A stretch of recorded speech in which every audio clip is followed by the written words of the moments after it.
Sam Kutesa, president of the 69th session of United Nations General Assembly, has urged member states of the organization to enact laws which will allow women to inherit property. Sam Kutesa said this when he gave the address at a high-level thematic debate on advancing gender equity and empowerment of women and girls for a transformative post-2015 development agenda in New York. The event was to mark the International Women's Day.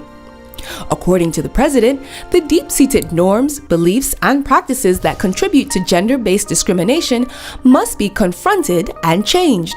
We must support a zero-tolerance policy on the structural causes of discrimination against women and eliminate the laws and practices that perpetuate gender inequalities.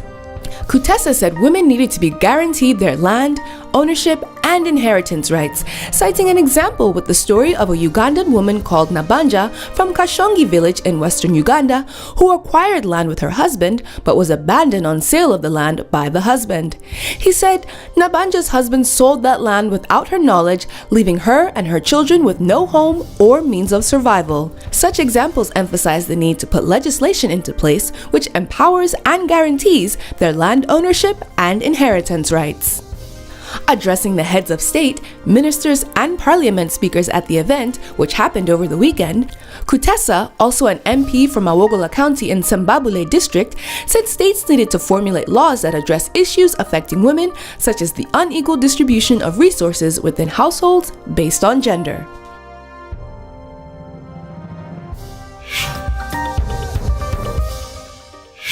Four informal settlements or shanties will now receive electricity as the Windhoek City Council has approved the electrification of the areas. The project, which cost about 11.1 Namibian dollars, is a leftover from the Targeted Intervention Program for Employment and Economic Growth.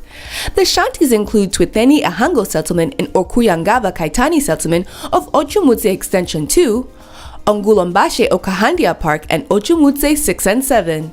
In the first quarter of 2014, planning and designs were completed with a cost estimate of about 5.5 Namibian dollars. Ochumutse Extension 6 and 7 are not electrified, and the residents have requested to be at least provided with street lighting as it is dark and unsafe.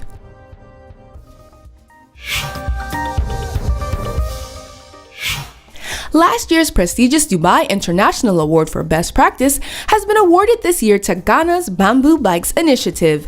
Criteria such as innovation, social integration, and sustainability play a large role in the awarding of the prize. The team has been commended for their initiative to improve the living environment, and the initiative was selected by an independent jury of international experts from over 400 applications from almost 100 countries. The initiative also won a traditional wind tower and certificate of merit in addition to a generous cash prize, which will enable further innovative work to be carried out to improve the bamboo bike production and increasing its bamboo charcoal and briquettes production. Bamboo bikes and frames produced by the initiative are exported to the international markets and use the waste generated from the bamboo to manufacture charcoal briquettes as an alternative to wood fuel that does not only address the energy needs of households in the rural areas, but reduces indoor pollution and helps in the restoration of already destroyed forests. The award was presented by His Highness Sheikh Hamdan bin Rashid Al Maktoum, Deputy Ruler of Dubai and UAE Minister of Finance. The award was granted for the work that Ghana Bamboo Bikes Initiative has carried out through the leadership and support of the initiative's co-founders Bernice Dapa, Winifred Selby, and Kwame Kie, using bamboo as a community-based sustainable alternative transportation, promotion of inclusiveness and gender equality through the training and recruitment of women, and creating innovative, world-class products.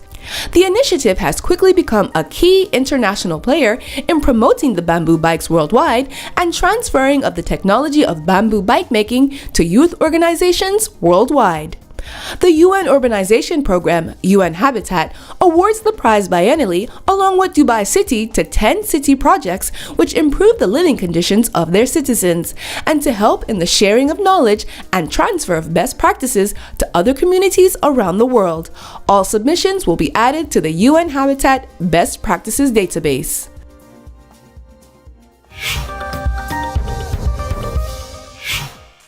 The new wave of Nigerian cookery caused major waves in the news last week.